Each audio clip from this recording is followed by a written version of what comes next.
The Curse of La Llorona is directed by Michael Chaves, who will direct The Conjuring 3, and it's the latest film in the Conjuring franchise, and it stars Linda Cardellini. It tells the story of La Llorona, a woman who in a fit of rage murdered her sons by drowning them in a river, and is now cursed with chasing children from other mothers all around the world. Now, I don't know how faithful that description is to the original folktale from Mexico.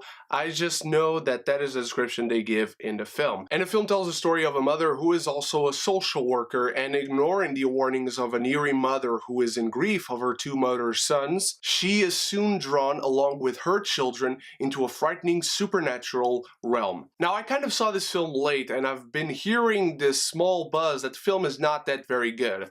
I won't say this film is amazing or anything. I thought it was solid. This is a type of fun horror film that I like to watch. It has strong performances from Linda Cardellini and her children. That's the biggest strength this film has. And Michael Chaves can create a lot of tension. He can create a lot of really good, genuine scares. And he doesn't just use jump scares here and there. The biggest problem I had with this film is in the second act. The story kicks off really rather well. You get to understand La Llorona, you get to understand the characters, you get to kind of like them, and it enables you to root for them throughout the film. And as I said, Chaves does craft a really frightening film. A lot of suspenseful sequences, really well elaborated throughout this entire film. They are all really well done. As I mentioned, the biggest problem comes in the second act, where these sequences are all legitimately good.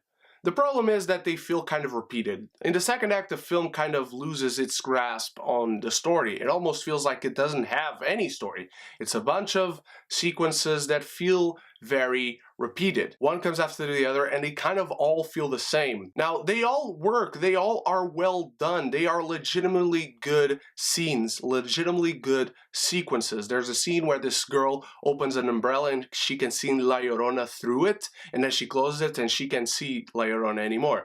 Really fun sequences. The thrills are there. But again, looking at the big picture, looking at this film as a whole, they do feel kind of the same over and over again. And it's not like it doesn't build to nothing. The second act is really the weakest part of this film. I really like the first act. I really like the final act. These characters are really not that dumb. There are moments where they do dumb things, and you'll expect that from a horror film, but honestly, the moments where they are dumb are the ones that feel rather forced. The moments where they are smart, clever, they do actual things a human being would do in these situations, that's where they feel the most natural, and that's a good thing. Unfortunately, the repeated sequences that are good on their own are not this film's only problem. This film has very wooden dialogue. Wow. There are moments where people basically say the same thing over and over through different words. These are just moments where you could cut off half the dialogue in this film because it doesn't need it. Another problem with this film is really the cinematography. Sometimes it looks good. Sometimes I think half the lighting people were asleep and didn't turn on the lights, and the director and the cinematographer didn't care,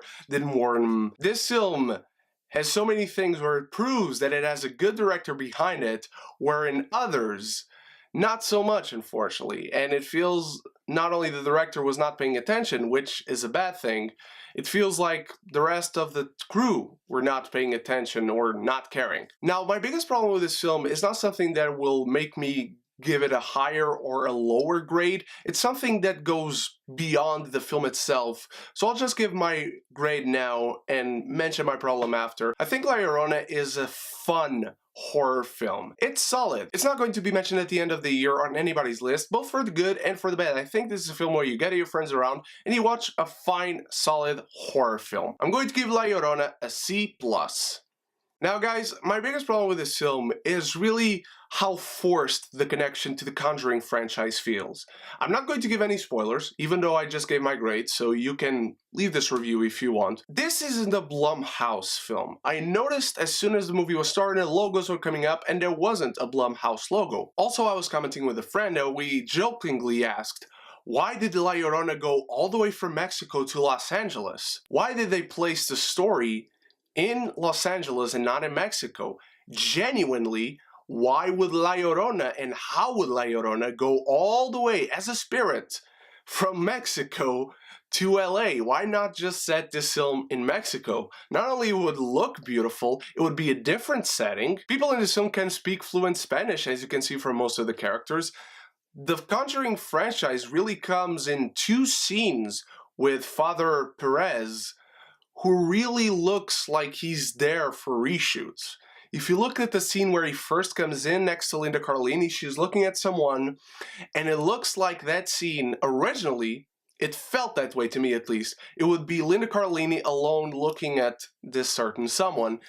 And then they kind of thought, why don't we put this in the Conjuring universe? And they reshot that shot of Linda Cardellini only to have Father Perez coming in and expose what he knows about La Llorona and tell his backstory from the first Annabelle movie, which we all want to forget. That kind of maybe means nothing, both for the good and the bad. I don't know, but it was just something that was on my mind. Thank you so much for watching, guys. I don't know if you watched this part or just up until the grade, but thank you anyway. I'll be back very soon with my review for Game of Thrones Season 8, Episode 2, A Night of the Seven Kingdoms, and I'll have a very special message at the end of that video as well. Hope to see you there, so until the next video, stay beautiful and stay geeky, and if you haven't done so yet, click the subscribe button and click the bell so you can be geeky united!